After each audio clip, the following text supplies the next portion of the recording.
No dia 13 de agosto de 1979, Howard Pittman sofreu um aneurisma e foi clinicamente diagnosticado como morto. Ele testemunhou que o seu espírito deixou o seu corpo e que ele foi levado por anjos para ver o reino de Satanás e até a porta do céu, onde ele falou com Deus e ouviu algo que o deixou desesperado. Howard Pittman foi policial, pastor, professor e atuou no acolhimento e tratamento de crianças vítimas de abuso. Howard Pittman faleceu em 2019. Isso aconteceu no dia 13 de agosto de 1979. Naquela época, eu estava envolvido em uma campanha política onde eu estava concorrendo para ser o xerife. E éramos cerca de 7 pessoas na disputa. A eleição primária seria realizada no dia 7 de agosto de 1979. E no primeiro dia de agosto, nós fizemos uma pequena pesquisa não oficial. E de acordo com aquela pesquisa, eu era um dos principais candidatos que poderia sair vencedor. E havia um banco em particular na comunidade que era muito importante no setor político. E a minha sobrinha, que trabalhava naquele banco, marcou uma reunião para mim com o presidente e alguns membros do conselho de administração, tentando solicitar apoio para a minha campanha. Então, naquela manhã, eu me levantei. Eu não estava doente. Aquela não parecia ser uma manhã diferente de qualquer outra manhã. Eu fiquei um pouco enjoado por causa de problemas de sono. Sabe, eu tive problemas de sono por anos, e este é o país da insônia. Mas, de qualquer maneira, eu tomei o meu café da manhã e fui para a cidade para cumprir a minha agenda. E quando eu cheguei no banco, a minha sobrinha que trabalhava naquele banco olhou pela janela de vidro e me viu chegando. Eu saí do carro e atravessei a rua. Ela se levantou da mesa e veio até a porta me cumprimentar. Ela abriu a porta e outras pessoas estenderam as mãos para me cumprimentar. E ao entrar no banco, eu caí de joelhos. Ela me agarrou e perguntou: "Qual é o seu problema?" E eu respondi: "Eu não sei. De repente, perdi as minhas forças. Algo está errado comigo. Eu vou cancelar a reunião e voltar para casa." Então, eu me virei, voltei para o meu carro e sentei. Foi quando a dor me atingiu.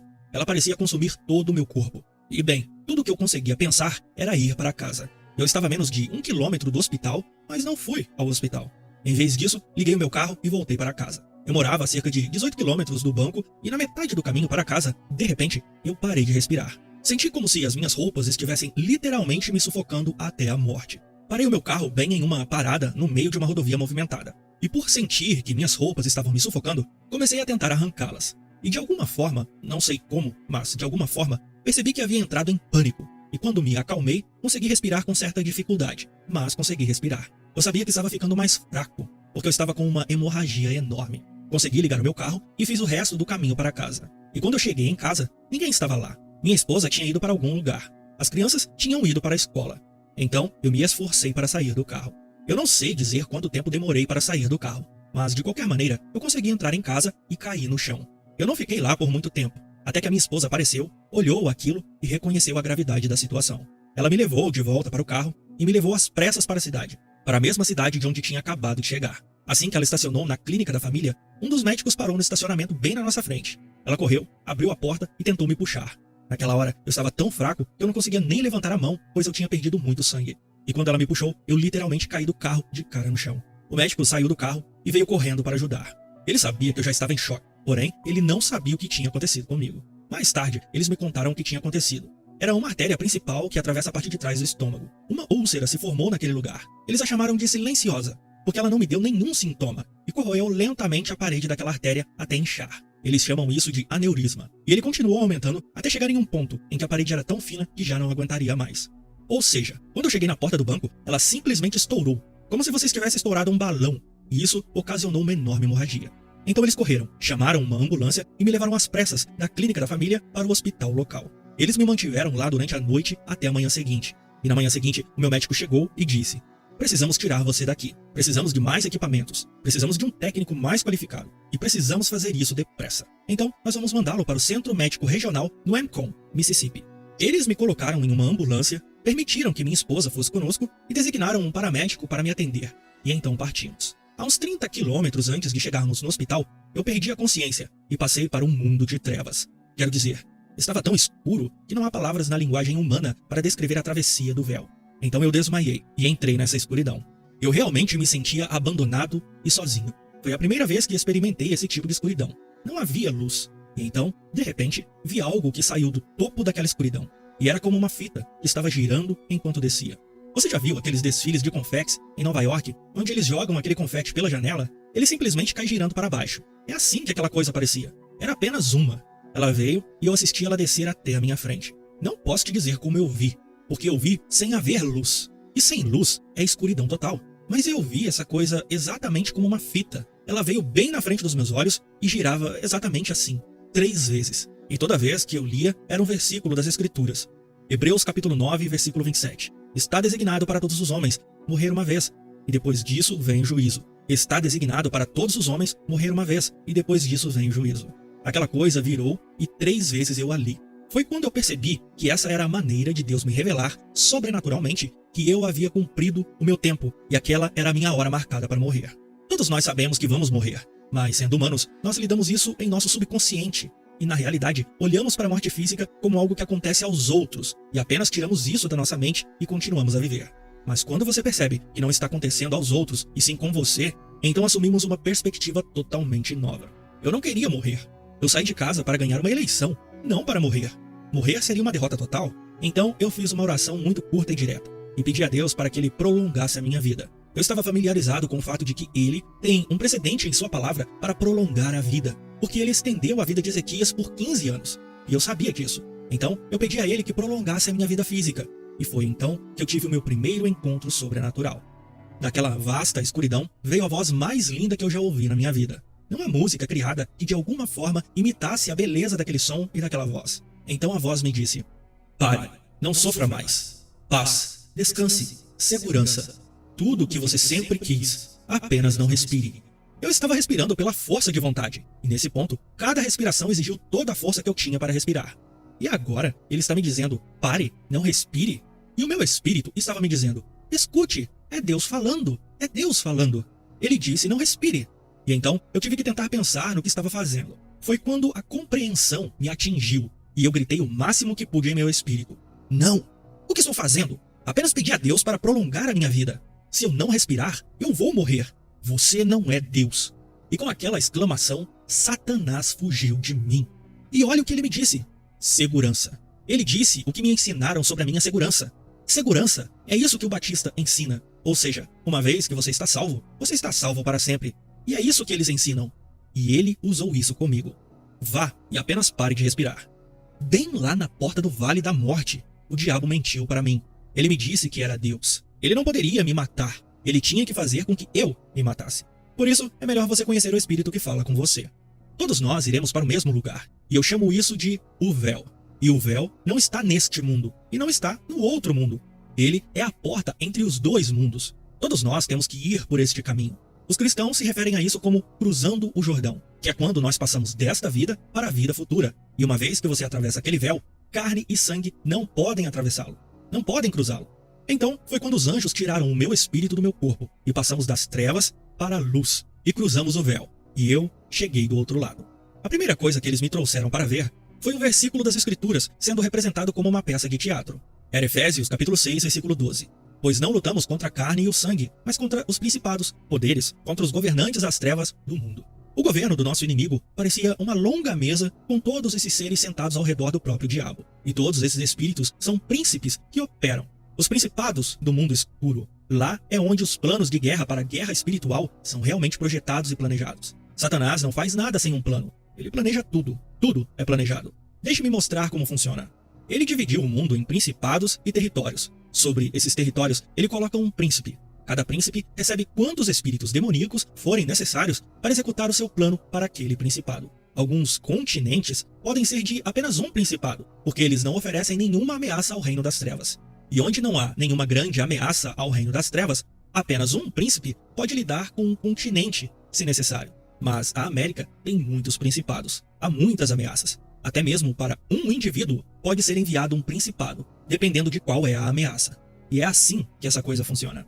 Enquanto eu assistia, eles me deixaram ver parte de um plano que realmente me abalou, porque eu sabia sobre o plano. E eu o chamei de esqueleto. Era apenas um esboço, e era o mesmo esboço, idêntico ao que João foi capaz de ver. E ele escreveu sobre isso em Apocalipse capítulo 13, começando no versículo 7. E isso realmente me abalou. E diz: e deu-se-lhe poder para fazer guerra aos santos e vencê-los. E deu-se-lhe poder sobre toda tribo, e língua, e nação. E adoraram-na todos os que habitam sobre a terra, cujos nomes não estão escritos no livro da vida do Cordeiro, morto desde a fundação do mundo. Se alguém tem ouvidos, ouça. Apocalipse capítulo 13, do verso 7 ao 9. O plano mestre para capturar o mundo e para capturar a igreja. É por isso que temos a religião de algodão doce. E o que é a religião de algodão doce? Doutrinas de demônios. É o que Paulo chama de doutrinas de demônios. E elas estão sendo expostas em muitas igrejas hoje. Ele capturou a igreja. Ou seja, o que ele disse que ia fazer, ele fez. Então, a primeira coisa que vi foi esse esboço. E João escreveu sobre isso. E eu era muito fraco na guerra espiritual. E como Batista do Sul, nós não tínhamos muito ensino nessa área. Então, eu nunca tinha ouvido, senão um sermão em toda a minha vida, que tinha mencionado o diabo. E isso foi quando eu tinha 12 anos. E isso me assustou muito. Até mesmo no seminário, o diabo nunca foi mencionado. Os homens não mencionavam nem o diabo, nem os demônios, nem nada. Foi o Ministério das Crianças que primeiro abriu os meus olhos. Quando começamos a trabalhar com crianças e a trazê-las para a nossa casa, a maioria delas tinham sido abusadas. Por exemplo, a última menina, a última criança que trouxeram para a nossa casa, esteve trancada em uma gaiola com um gato. Ela tinha apenas 18 meses, e a única coisa que eles disseram que ela teve para comer durante aquela semana inteira foi a baba daquele gato. E foi um indivíduo possuído por um demônio que se divertiu, colocando cigarros acesos na sola dos pés dela. Você deveria ter visto os pés dela. Veja, isso não é humano.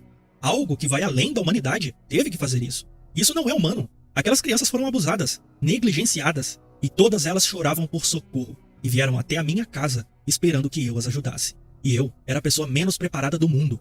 Eu não tinha formação para uma guerra espiritual. E quando eu olhei, percebi que havia uma força lá fora, muito maior do que eu imaginava. E que essa foi a primeira coisa que Deus me levou para ver. Ele me ensinou rapidamente. Ele me mostrou como isso tudo é feito, como a guerra espiritual é feita, e como eles operam com duas emoções naquele mundo, o ódio e o medo. Eles odeiam todos os seres humanos e temem o seu chefe. Não há amor lá. E é por isso que o diabo tem um executor e faz com que as regras satânicas sejam cumpridas. O mundo é um mundo sem amor. Não há amor nenhum lá. Ele é operado pelo medo e pelo ódio. Eles odeiam todos os humanos e temem o seu chefe. Sim, eles o temem. Agora, as pessoas não prestam atenção nisso. Mas Satanás mostra como ele é tortuoso. Ele levou 1/3 dos anjos do céu com ele em sua rebelião. E isso fala sobre a sua habilidade. Em 2 Coríntios capítulo 4, verso 4 diz que ele é o Deus deste mundo. Essa palavra Deus não é um nome, é um título. É trazido da palavra grega theos, da qual obtivemos nossa palavra teologia. A definição em inglês é governante divino, magistrado, alto potentado. Então pense nisso, esse é o seu título divino, que significa separado, colocado acima do magistrado governante. O que é um magistrado governante? É aquele que tem autoridade por lei para controlar a conduta daqueles sob sua jurisdição. Então, Deus me deixou ver o Deus deste mundo trabalhando. E ele é um Deus. Todas aquelas pessoas lá fora, servindo-o, não sabem disso. Elas não sabem disso. Os mais fortes são seus príncipes, e eles estão no topo. Eles eram, na verdade, anjos que caíram com o diabo. Você sabia que existem alguns anjos que se parecem com animais? E alguns que se parecem com pássaros? Todos eles estão descritos na Bíblia. Existem os anjos da guarda, que se parecem com seres humanos. E é por isso que Hebreus diz que quando você lida com estranhos, tenha cuidado. Muitas vezes você está lidando com anjos. Sabe, eu era um policial, ajudava as crianças vítimas de abuso. E quando eu estava diante de Deus para defender o meu caso, pois os anjos me levaram até lá para defender a minha causa, porque eu ficava perguntando o tempo todo se Deus iria me deixar viver. Eu sabia que o meu espírito havia cruzado o véu, e que carne e sangue não podem ir para lá. Então eu sabia que a única maneira de voltar seria se Deus permitisse. Por isso, eu continuei perguntando ao anjo se ainda havia tempo. E não importava o que eu via, eu ainda estava apaixonado por esse velho pedaço de barro. Então, eles me levaram até o portão, mas eu não entrei. Eu cheguei aos portões do terceiro céu. Eles me disseram que já tinham visto 50 santos sendo autorizados a entrar nos portões do céu, mas que eles não me deixariam entrar. Eu cheguei ao portão e um anjo me disse: se você entrar, não poderá mais sair. Você terá que ficar até que ele te traga de volta. E eu disse: bem, se eu não posso sair, então isso significa que o meu físico, a minha vida física, acabou. Mas você me disse que eu poderia perguntar a ele. Então o anjo disse: você pode perguntar a ele, mas você tem que ficar do lado de fora do portão. Bem, eu estava implorando a um Deus que eu não conseguia ver. Havia um silêncio total enquanto eu explicava o meu caso. Eu estava contando tudo a ele. Eu o lembrei de todas as minhas boas obras. Eu contei a ele sobre todas as coisas que eu tinha feito. Eu estava me baseando no meu bom trabalho. Contei a ele sobre tudo. Ele nunca disse uma palavra até eu terminar. E quando eu terminei, ele me respondeu com uma voz que soava como um trovão. A sua voz não era nada parecida com a voz que Satanás usou comigo. E então ele me disse: a sua fé está morta. Suas obras são em vão. A vida que você viveu e me ofereceu como uma vida de serviço cristão é uma abominação que eu rejeitei, fariseu. O que fez você pensar que eu aceitaria isso de um cristão? Na verdade, incontáveis milhões estão vivendo o mesmo tipo de vida que você vive e correm o risco da minha ira eterna. Eu não acreditei que ele estava falando isso comigo. Eu sou um pregador, sou um professor, acabei de contar a ele todas as minhas boas obras e o que eu fiz. E então eu disse: não, Senhor, não, espere, o Senhor não entende. E ele disse: Você não fez essas boas obras para mim, você as fez para o falso Deus. E eu disse: Senhor, eu trabalho para ti. Eu te chamei de Senhor todos os dias. E ele respondeu: Sim, você fez isso, mas você nunca me fez o seu Senhor. E que diferença! Chamá-lo de Senhor dá a ele um título. Torná-lo Senhor promove-o a governante da sua vida. E então ele é o seu Senhor. E eu continuei: Mas Senhor, eu estava servindo a ti. E ele respondia: Não, você não estava. Você serviu a um Deus falso. Então, instantaneamente, eu soube que tudo o que ele disse era verdade. E que se ele tivesse se abaixado, me pegado e me jogado no inferno, eu teria que dizer amém. Mas eu não conseguia me mover. Eu estava deitado de cara no chão, em espírito, e não conseguia me mexer. Então, os anjos vieram e me levaram para fora. Me deixaram recuperar a compostura, me trouxeram de volta e me deixaram implorar pela segunda vez. E pela segunda vez, eu não abri a boca. Então, ele começou a falar comigo em um tom compassivo. E enquanto ele falava, de repente, eu percebi que, ei, este é o meu pai. E eu o machuquei. Ele estava sofrendo por mim. O Deus que criou tudo isso estava machucado por mim. Um pequeno pedaço insignificante de carne que ele tinha, e ele estava machucado por mim. Então, nada mais importava agora. Eu não pedi a ele pela minha vida, e eu não pedi mais nada a ele. E quando essa vida não significava mais nada para mim, ele a devolveu, e me mandou de volta para fazer o que eu fiz.